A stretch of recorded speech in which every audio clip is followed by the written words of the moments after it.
The Tennessee Titans may be one pick away from changing everything, because if Jeremiah Love really lands beside Cam Ward, the entire NFL is about to feel a brand new kind of danger. The pick everybody seems to all of a sudden believe is happening. I think it's one of the reasons the Chiefs signed Kenneth Walker was because everyone believes Jeremiah Love ain't going to be there at 9 because he ain't going to be there at 5. He's going to go to Tennessee. Now, is it smart to draft a running back that high before your offensive line has been fully built?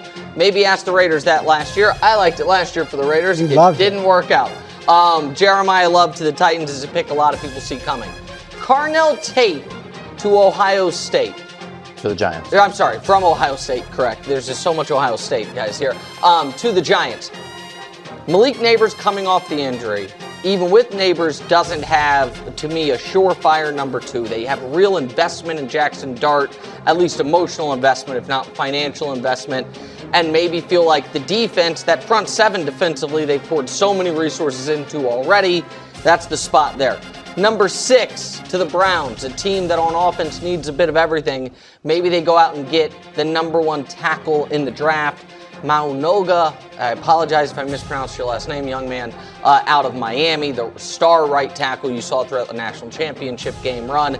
Caleb Downs, then to Washington. He was, according to a lot of people, the best player in college football going into the year. The only reason he would be available at 7 and might be available outside of the top 10 is the positional lack of, it's not a marquee spot, but you do wonder, could he be a Kyle Hamilton type where you can line him up a bunch of places at that type of impact? Washington needs a ton of help defensively.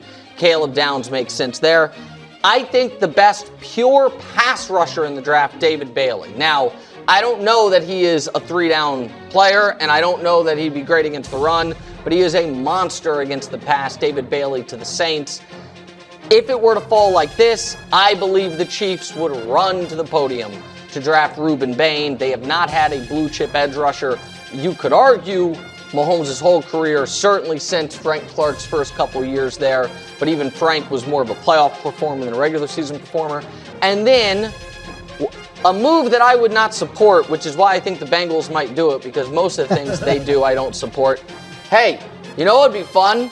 More offense. The number 1 tight end, a guy who has, in a good way, gotten some Kyle Pitts comps, who obviously went in the top 5 of his draft. Kenyon Sadiq out of Oregon. The Bengals feel like, listen, defense is going to stink anyway. What if we just have the best offense in the entire league? Okay. That is top 10 of Mock Draft 1.0. Good start, globally recognized. We're going to check it back in with pick number 5, Carnell Tate to the Giants. Will be a potent offensive addition for Harbaugh and new OC Matt Nagy. Coach, do you like the Giants taking a wide receiver at 5? I don't mind it. I'm really interested to see what direction they do go, because he's never truly run a draft, and now he's in Baltimore. That's been such a strong personnel-driven organization since really the organization started. Yeah. So I'm sure he had plenty of input. Who's the GM in New York with the Giants? What's his name? The guy from Hard Knocks, the GM. Yeah, Joe Shane. You don't think Joe Shane's in charge? Well, that's no, I'm agreeing with you. So for him to have an opportunity now to make that decision, will he go? And the other unique thing about him is he was never an offensive or defensive coach. He was a special teams coach, so it's not like he's leaning one side or the other. I'm fine with the decision to try to go complement Malik Nabers and make that offense more explosive than it was last year. And then the same thing with Nabers, is as good as he has been and could be, he gets dinged up quite a bit. So if you can add an impact player and hopefully help the young quarterback and the rest of the young offense, I'd be fine with that. I want Jeremiah Love. Now, I agree with you. I think I've been saying for a while Tennessee will take him. But if he's there, Coach, I'm taking him. Look, Harbaugh's always had a great run game. Scatterboo is just, how long is he going to last? Coming off an injury. Right. He's kind of maybe more of a specialist. I think Jeremiah Love would take some pressure off of Jackson Dart, and you do have Nabers there. So if they can't get Love, then I do like this because, again, it helps out your quarterback. But I would prefer to get Love in a running back. But in terms of getting a dynamic player, Arizona, the one who fits that scheme best is David Bailey. But in this case, he's off the board. So we'll see what happens there. Sweat, they're going to have to pay him pretty soon here too. So that'll get interesting. I take Reese. It's one of those where it's your first pick. He's an absolute demon off the edge. He's got a future. You're not winning the Super Bowl this year anyway. To me, I know there's the running back. There's a couple offensive line prospects. You got the wide receivers. Arizona, to me, again, this doesn't come from a place of knowledge more than me being on the couch looking at how this roster is being built. I'm going Reese, 3 overall. I like it. I'm going to pull up my sheet here. Hold on 1 second. I have my cheat sheet that has all my needs on it too, as well as I go through it, so we can provide some better context. Tennessee, I think, I've been saying through this whole process, you got to do something to help your quarterback here, man. Like, do something to help him. And the pushback has been, and it's legit. I've always believed with running backs, you take them when you're ready for them. You got to have the offensive line in place. You got to have these key things set up. If you don't, you're not going to get the most out of that. We saw it with Ashton Jeanty last year. But things can change in a year. I think the Raiders changed their offensive line, and I think you'll see a much more dynamic version of Ashton Jeanty. So I'm going to make a pick here with Tennessee that might not pay dividends in year one. You might look at it and say, why did they do that? They weren't ready for this kid. But I'm going to put some faith and trust in their organization that they're going to solve the offensive line through the rest of this draft, and they're going to solve it next year's free agency. As they go into their new building in 2027, I just envision looking up at that stadium and seeing the Cam Ward picture right next to the Jeremiah Love picture. So I am going to select for the Tennessee Titans with the 4th overall pick, Jeremiah Love, running back, Notre Dame. I think it's the right pick, and I would argue this. If Reese or Bailey were to fall to 4, there is this small piece of me that's like, because I had Borgonzi on this very show 3 weeks ago, and he said, how our free agency plan was, how Robert likes to build his defense. He likes waves of pass rushers, so you can never have enough. And that really stuck with me. And I'm like, okay, if Reese or Bailey are there at 4, does Tennessee shock the world and say, we're not going to go Jeremiah Love, we're not going offensive line, we're just taking another defensive lineman, even though we spent a ton of money on that this offseason? I don't know. I'm with you. I think running back economics be damned.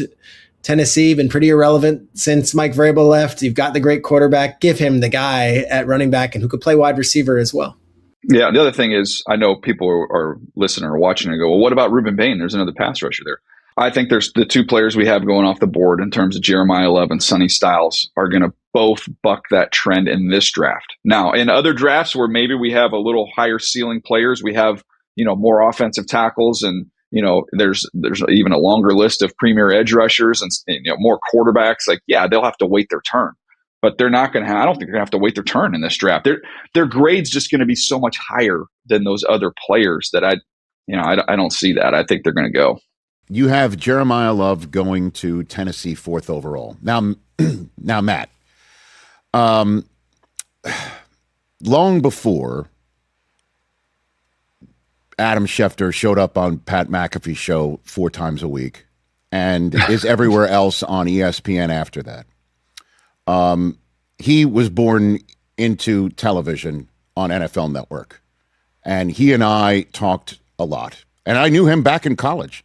So I'm conversant in Schefter, as well as his body language. And him saying that there is no Tennessee Titan interest in Jeremiah Love, 4th overall, doesn't see it. And the way that he kind of looks and his face speaks volumes. You still think Jeremiah Love is going to go 4th overall to the Tennessee Titans at the end of the day over Schefter's knowledge and facial expressions, Matt? I love Shefty, and so I've begged him. But the 5 years I've been at ESPN, I've begged him to do a mock draft. Right? Let's put that info out. Let's see what happens.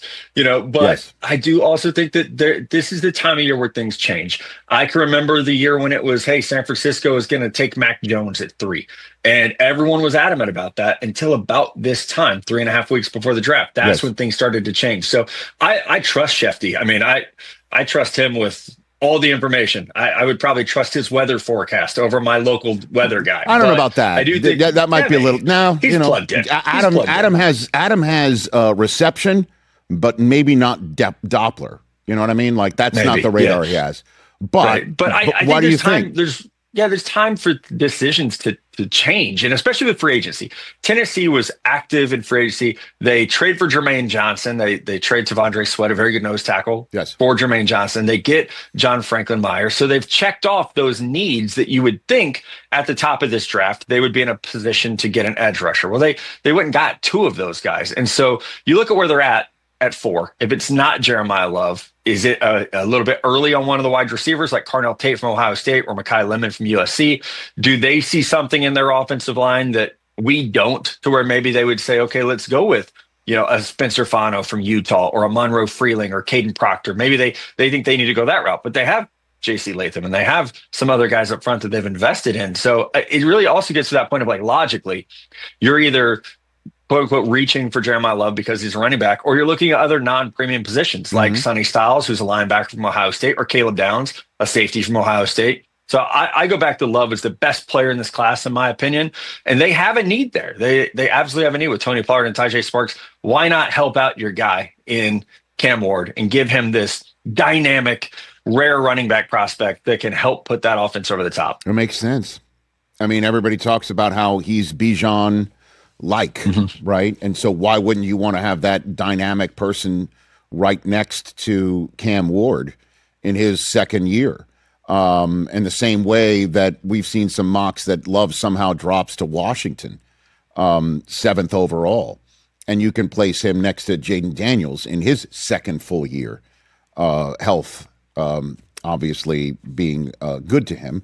Yo, mic check 1 to 2, -1, -2. Game over for this video, folks.